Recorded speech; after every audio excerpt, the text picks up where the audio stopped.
যে ফ্যামিলিতে ভাই ভাই মিল থাকে সেই ফ্যামিলি ধ্বংস করার ক্ষমতা কারণ নেই, এবং সেই ফ্যামিলিতে সম্মান টাকা পয়সার কখনো অভাব হয় না, কারণ ভাই ভাই মিল থাকে। যার নিজের মন খারাপ নিজেই ঠিক করতে হয়, তার মতো একা এই পৃথিবীতে আর কেউ নেই। ঘরের ভিতর তুমি যত ইচ্ছা কাঁদো, কিন্তু দরজা সবসময় হাসি মুখেই খোলো, কারণ কেউ যদি দেখে ফেলে তুমি কেঁদেছো বা কাঁদছো, তাহলে মানুষ তোমাকে আরও বেশি ভেঙে দিয়ে যাবে। নিজেকে ভালো রাখার সবচেয়ে ভালো উপায় হচ্ছে কি জানেন? অল্পতেই সন্তুষ্ট হবেন এবং কোনো মানুষের উপর আশা রাখবেন না, তাহলেই আপনি সন্তুষ্ট থাকতে পারবেন। মানুষকে বানানো হয়েছিল ভালোবাসার জন্য, আর টাকাকে বানানো হয়েছিল ব্যবহার করার জন্য। কিন্তু এখন মানুষ কোনটা করে জানেন? মানুষ এখন মানুষকে ব্যবহার করে আর টাকাকে ভালোবাসে। মানুষের কি নিদারুণ বাস্তবতা একবার দেখুন। এখন মানুষ টাকাকে ব্যবহার করে আর মানুষকে ছুঁড়ে ফেলে দেয়।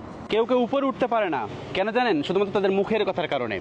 কারণ একটা কিছু করার পরেই আমরা মুখ দিয়ে খুব অহংকার করে ফেলি, এই কারণেই কিন্তু আমরা ঢাপাস করে নিচে পড়ে যাই।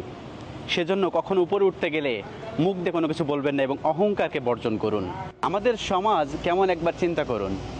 যে মানুষটা সুদ খায়, ঘুষ খায়, তাকে আমরা সবাই সম্মান করি, আর যে মানুষটা সৎভাবে চলে, কম টাকা ইনকাম করে, সেই মানুষটাকে আমরা সবাই অবহেলা করি। আমাদের কি সমাজ একবার চিন্তা করে দেখেন তো। যে বেশি হাসে সে গোপনে কাঁদে, যে বেশি নিজেকে খুব ভালো দেখায় সে দেখবেন সবথেকে বেশি দুঃখী।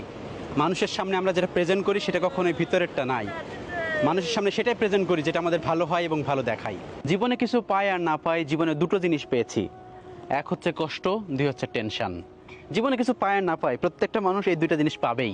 রাস্তা একটাই ছিল, যে রাস্তায় ফিরাউন ডুবে গেল, কিন্তু সেই রাস্তায় আবার মুসা আলাইহিস সালাম পার হয়ে গেলেন। মোরাল অফ দ্য স্টোরি, ভরসা সবসময় সৃষ্টিকর্তার উপরে রাখতে হবে, একমাত্র মহান রব্বুল আলমিনের উপরে রাখতে হবে, তাহলে সব জায়গা আপনি সহজ হয়ে যাবে। কি বুঝলেন? একই রাস্তায় একজন পার হয়ে গেল আর একজন ডুবে গেল, সেজন্য ভরসা একমাত্র আল্লাহর উপরে রাখুন, মানুষের উপরে নয়। ছেলেরা ভাঙে কিন্তু ছেলেরা কখনো কাঁদে না, কারণ ছেলেরা ভাঙা মন নিয়েও পাহাড়ের মতো দাঁড়িয়ে থাকে। ছেলেদের মন হচ্ছে কবরস্থানের মতো, ভিতরে কি হচ্ছে কেউ জানে না, একমাত্র তার মালিক ছাড়া, মহান রব্বুল আলামিন ছাড়া। একটা দামি কথা বলি, ঘরের স্ত্রী যদি ভালো হয় তাহলে একটা বেকার ছেলেও প্রতিষ্ঠিত হওয়ার সম্ভাবনা থাকে, আর যদি ঘরের স্ত্রী খারাপ হয় তাহলে একটা প্রতিষ্ঠিত ছেলেও ধ্বংস হয়ে যায়। পৃথিবীতে সবথেকে কঠিন সিদ্ধান্ত হচ্ছে বিয়ের সিদ্ধান্ত। যদি এই সিদ্ধান্তটা সঠিক হয় তাহলে দুনিয়াতে আপনি জান্নাত পেয়ে যাবেন, আর এই সিদ্ধান্ত যদি আপনার ভুল হয় তাহলে দুনিয়াতে জাহান্নাম কি সেটা আপনি বুঝতে পারবেন, হাড়ে হাড়ে টের পাবেন। এই পৃথিবীতে শুধু ছেলে সন্তান কেন চাওয়া হয় জানেন? কারণ ছেলে সন্তান অনেক বেশি দায়িত্ব নিতে পারে, অনেক বেশি দায়িত্ব নেয় পৃথিবীতে। একটা মেয়ে যা করতে পারে না একটা ছেলে তাই করতে পারে। একটা ছেলে এই প্রবাস থেকে টাকা ইনকাম করে তার মা বাবাকে পাঠায়, মা বাবা চাল কিনে খায় বা সংসার চালায়। এজন্যই পৃথিবীতে ছেলে সন্তান বেশি চাই, প্রত্যেকটা মা বাবাই চাই তার জন্য একটা ছেলে সন্তান হয়।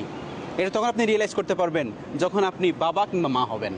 এমন বিজনেস কখনোই বন্ধ হয় না। আপনারা যে বিজনেস করার চিন্তা করতেছেন এমন বিজনেস করতে পারেন, যেমন খাবারের বিজনেস কখনোই বন্ধ হবে না, ট্রান্সপোর্টের বিজনেস কখনোই বন্ধ হবে না, মেডিকেল বিজনেস কখনোই বন্ধ হবে না।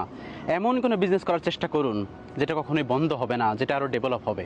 হাত বাড়লে 100 জন বন্ধু পাবেন, এবং তার ভিতর থেকে 50 জন বন্ধু আগেই ভুলে যাবে, আর 30 জন বন্ধু কিছুদিন পর পর আপনাকে ফোন দিবে, আবার ফোন নাও দিতে পারে। এর মধ্যে যে 20 জন ফ্রেন্ড থাকবে, ওই 20 জনের মধ্যে 19 জন আবার আপনাকে ভুল বুঝবে, আর বাকি একজন আপনার সঙ্গে থাকবে। ওই একজনই হচ্ছে আপনার প্রকৃত বন্ধু। সে হতে পারে গরিব বা বড়লোক, যেই হোক না কেন, সেটাই হচ্ছে আপনার প্রকৃত বন্ধু। পৃথিবীতে সবথেকে কঠিন সিদ্ধান্ত হচ্ছে বিয়ের সিদ্ধান্ত। যদি এই সিদ্ধান্তটা সঠিক